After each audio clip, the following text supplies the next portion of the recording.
The Chinese Communist Party's September 3rd military parade revealed a striking development. Red China has openly declared its ambition for global dominance. According to Xinhua news agency's post-parade report, the Chinese nation has achieved a monumental leap.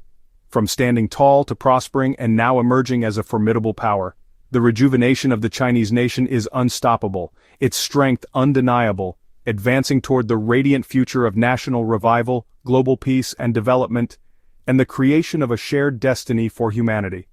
Ladies and gentlemen, let there be no doubt, this is a bold proclamation of supremacy. As of September 3rd, Red China has officially surpassed the former Soviet Union as the world's second pole, establishing a clear pattern of rivalry with the United States. Previously, while economic tensions between China and the U.S. persisted, marked by intense tariff disputes, Red China had never explicitly signaled its intent to dominate. Conflicts were largely confined to economics, with political disputes remaining minimal and manageable. However, following Red China's September 3rd assertion of dominance, tensions are certain to escalate sharply, transitioning from economic friction to overt political confrontation. The intensity of the forthcoming U.S.-China rivalry will undoubtedly intensify. The Chinese Communist Party's September 3rd military parade revealed a striking development. Red China has openly declared its ambition for global dominance. According to Xinhua news agency's post-parade report, the Chinese nation has achieved a monumental leap, from standing tall to prospering and now emerging as a formidable power. The rejuvenation of the Chinese nation is unstoppable, its strength undeniable, advancing toward the radiant future of national revival, global peace and development, and the creation of a shared destiny for humanity. Ladies and gentlemen, let there be no doubt, this is a bold proclamation of supremacy. As of September 3rd, Red China has officially surpassed the former Soviet Union as the world's second pole, establishing a clear pattern of rivalry with the United States. Previously, while economic tensions between China and the U.S. persisted, marked by intense tariff disputes, Red China had never explicitly signaled its intent to dominate. Conflicts were largely confined to economics, with political disputes remaining minimal and manageable. However, following Red China's September 3rd assertion of dominance, tensions are certain to escalate sharply, transitioning from economic friction to overt political confrontation. The intensity of the forthcoming U.S.-China rivalry will undoubtedly intensify. Based on diplomatic actions surrounding the September 3rd parade, an Axis alliance comprising China, Russia, and North Korea has taken shape and is actively seeking additional members to counter the U.S.-led NATO alliance. In this alliance, as articulated by Red China, China assumes the central role, providing financial support, comprehensive industrial backing, and robust military protection. Russia occupies a secondary position, primarily supplying energy resources and offering limited military support alongside China. North Korea, the alliance's loyal junior partner, contributes manpower. Faced with this newly formed axis, Western nations, after a brief moment of astonishment, responded swiftly. Europe's reaction was to commit troops to Ukraine, formally aligning against Russia and, by extension, the China-Russia-North Korea axis. On September 4th, the day following the parade, European nations convened a coalition meeting in Paris to discuss deploying forces to Ukraine. Although European nations have shown reluctance, with many adopting a lukewarm or even resistant stance, it is critical to recognize that Europe has reaped benefits from the Russia-Ukraine conflict. Since the war's onset, Russia has faced overt sanctions, forcing it to sell oil and natural gas at reduced prices to sustain its war effort. Meanwhile, European nations have capitalized on this, purchasing discounted energy through direct or indirect channels, such as India, at a rate exceeding 20 billion euros monthly, to their considerable advantage. To be clear, a prolonged Russia-Ukraine conflict with both sides depleting their resources and military strength serves Europe's interests. Consequently, European nations have provided minimal, genuine support to Ukraine, with promised weapons and equipment yet to translate into actual orders with manufacturers. However, with the formal establishment of the China-Russia-North Korea axis, Russia's potential victory, bolstered by Chinese support, threatens Europe's passive stance. A Russian defeat of Ukraine would leave Europe's plains vulnerable, defenseless, and without capable resistance. A dire scenario. Europe's military decline is a long-standing issue. Traditional powers like Germany, Italy, France, and the UK have not engaged in real combat for decades. Many professional soldiers identify as pacifists, harboring a profound aversion to combat. Such forces, if pitted against the China-Russia-North Korea axis, would be woefully inadequate. Thus, European leaders, previously focused on exploiting the Russia-Ukraine conflict, are beginning to awaken. They now plan to deploy their unprepared forces to Ukraine to gain real combat experience. This commitment to send troops also signals Europe's abandonment of appeasement, adopting a clear stance of military opposition to Russia and the Axis alliance. The Russia-Ukraine conflict will undoubtedly drive deeper political shifts and serve as a catalyst for broader global military tensions. In the US, the response was more immediate. On September 5, President Trump signed an executive order renaming the Department of Defense the Department of War, signaling preparations for an imminent conflict.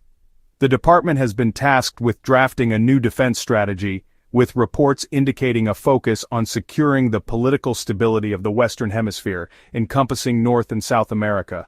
Some misguided Chinese media outlets misinterpreted this as a U.S. retreat, suggesting that, intimidated by China's display of strength, America is withdrawing to the Americas to avoid further provocation.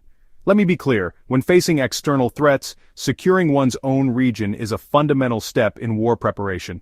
The U.S. has long maintained that the Americas are its strategic domain, serving as a defensive stronghold.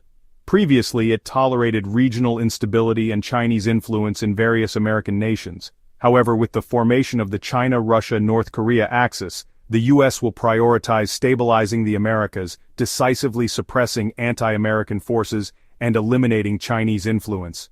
On September 5, the U.S. Embassy in China issued an unprecedented Chinese-language statement, using strong and forceful language to declare its commitment to countering China's corrupt influence in Central America, preventing efforts to undermine the rule of law, and imposing visa restrictions on Central American individuals acting on behalf of the Chinese Communist Party. This resolute statement underscores America's determination to eradicate Red China's influence in the Americas. Consequently, the U.S. will likely allocate significant resources to destabilize Venezuela's anti-American regime under Maduro, which cannot persist. The U.S. has already begun targeting Venezuelan drug lords' vessels and residences with airstrikes, and targeting Maduro's official residence next is not far-fetched. Moving forward, we must engage in a thorough and systematic examination of the evolving global landscape, where the China-Russia-North Korea axis confronts the U.S.-led NATO alliance. This new Axis versus Allies dynamic emerged clearly on September 3, and Red China makes no effort to conceal it. Previous commitments to restraint and avoiding dominance have been discarded. Instead, China boldly proclaims a new era of strength, distinct from its past of weakness and suffering, asserting that it is no longer bound by former constraints. In this transformed global context, what new political and economic order will emerge? This question demands an answer. First, within the traditional spheres of influence of the U.S. and Europe, the China-Russia-North Korea axis's presence will be rapidly dismantled. This entails the expulsion of Chinese enterprises from the U.S., Europe, Australia, New Zealand, Japan, South Korea, and the Americas, alongside intensified scrutiny of ethnic Chinese individuals. These measures will have profound consequences. These regions host significant Chinese populations, with established communities deeply integrated into industries and political spheres. As Red China asserts its dominance, these communities will face heightened scrutiny rather than preferential treatment. Governments will rigorously investigate their ties to the Red regime, assessing potential espionage risks. The U.S. is already implementing such measures, and other nations will likely follow or exceed its efforts, sparking significant controversy and tragic outcomes. The expulsion of Chinese enterprises will generate even greater controversy. In recent years, Chinese companies have expanded significantly overseas, with Mexico as a key hub. For instance, over 1,500 large Chinese factories have been established in Monterrey, Mexico. The U.S. will not tolerate such a concentration in its backyard, viewing them as significant risks.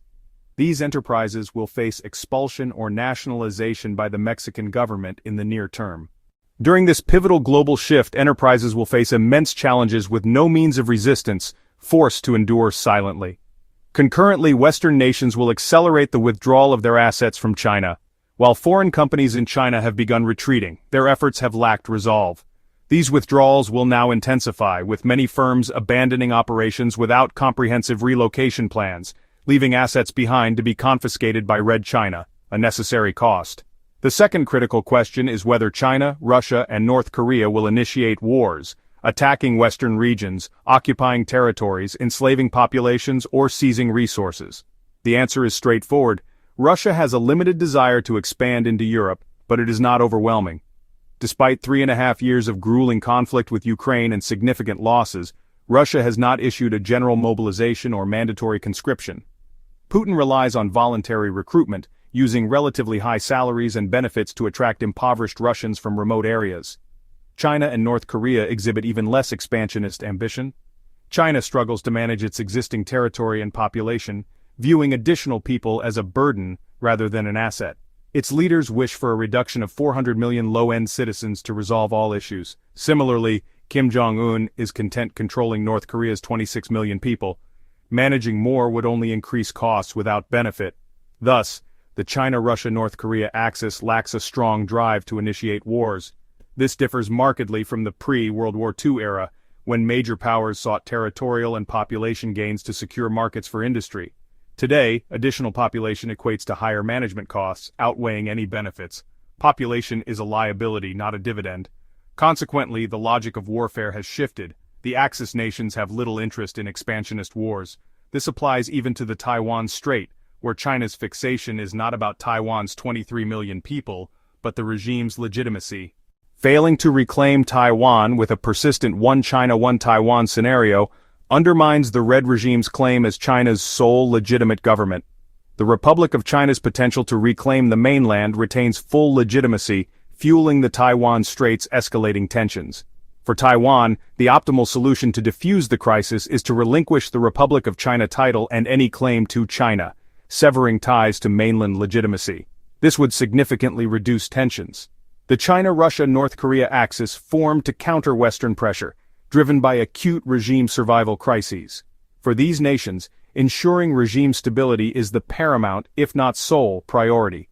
Territorial or economic gains are secondary. Each faces severe domestic challenges threatening long-term regime survival. China grapples with a sharpening conflict between industrial civilization and its authoritarian system, where one must prevail. Industrial civilization fosters equality and freedom, embraced by a new generation of Chinese, creating irreconcilable tension with the regime. To survive, the regime seeks to suppress industrial civilization, pursuing deliberate de-industrialization and economic stagnation. Its tactics include vilifying entrepreneurs as ruthless capitalists, enforcing social atomization, implementing strict grid-based control, and conducting pervasive surveillance. It has also shuttered small enterprises under the guise of industrial upgrades and environmental policies, eroding the foundation of industrial civilization. While these measures have had some effect, with many denouncing entrepreneurs, a significant group defends them, vying for narrative control. The outcome remains uncertain. More troubling, these stagnation policies have slashed jobs, with youth unemployment soaring. University graduates face an employment rate of roughly 10%, with graduation often meaning unemployment, a harsh reality. For the class of 2025, even low-skilled jobs like delivery or cleaning are scarce. For the Red regime, this creates a severe social risk with no solution, as industrial civilization and authoritarianism cannot coexist. Suppressing industrial civilization reduces jobs, failing to absorb the over 10 million annual new workers, sparking intense social conflicts. Young people, indoctrinated for 2 decades, enter society with high expectations only to face harsh realities. Within a month, many awaken from their indoctrination, rejecting the regime's propaganda, creating a powerful backlash the regime struggles to contain. Russia's plight is self-inflicted, trapped in the Russia-Ukraine war. Putin's regime hinges on securing a European pathway through Ukraine, the only acceptable outcome for Russians. A ceasefire is insufficient. Russia must disarm Ukraine, allowing unhindered access to Europe. Only such a victory sustains Putin's legitimacy. Failure invites catastrophic political consequences. After 25 years in power, Putin faces the same industrial civilization versus authoritarianism dilemma. To preserve his regime, he dismantled Russia's industrial base, reducing it to a near-primitive state reliant on Chinese logistics, from vehicles to drones to rations. Without this support, Russian forces would collapse. Putin, facing a 3.5-year war and escalating sanctions, must deliver a decisive victory to justify the costs. No peace terms are acceptable as he has no retreat. Despite Russia's depleted forces and lack of offensive capacity, he must persist, an intractable challenge. North Korea enforces a rigid public ownership economy, particularly in agriculture, with collective farms ensuring famine. Soviet and Chinese experiments with collectivization led to famines, and North Korea is no exception. Kim Jong-un's field responsibility system, a harsh version of China's household contract system, allows farmers to lease land and keep surplus grain after surrendering a quota. However, the regime offers no relief for natural disasters, and failure to meet quotas results in severe punishment, stifling food production. North Korea maintains a strict food rationing system. As of 2024, ordinary workers receive about 500 grams of food daily, varying by region. 700 grams in Pyongyang, 450 grams elsewhere. Meat, fruit, and vegetables are nearly non-existent, leaving most in chronic hunger. Officials and soldiers, even at the lowest levels, receive about a pound of food daily, plus some meat, fruit, and vegetables, sufficient for a family. Higher ranks enjoy unlimited supplies. However, North Korea's military-first system depends on external support. With 22 million people, 8 million in the ruling class sustain the regime, while 14 million languish in hunger. Lacking industry and reliant on primitive agriculture, the regime cannot support its elite without foreign aid. Initially reliant on the Soviet Union, North Korea turned to China after its collapse, but strained relations pushed it toward Russia, sending soldiers to the Russia-Ukraine front lines. With the Axis alliance's formation, China and Russia will supply North Korea, ensuring its ruling class's comfort. In summary, China, Russia, and North Korea prioritize regime survival.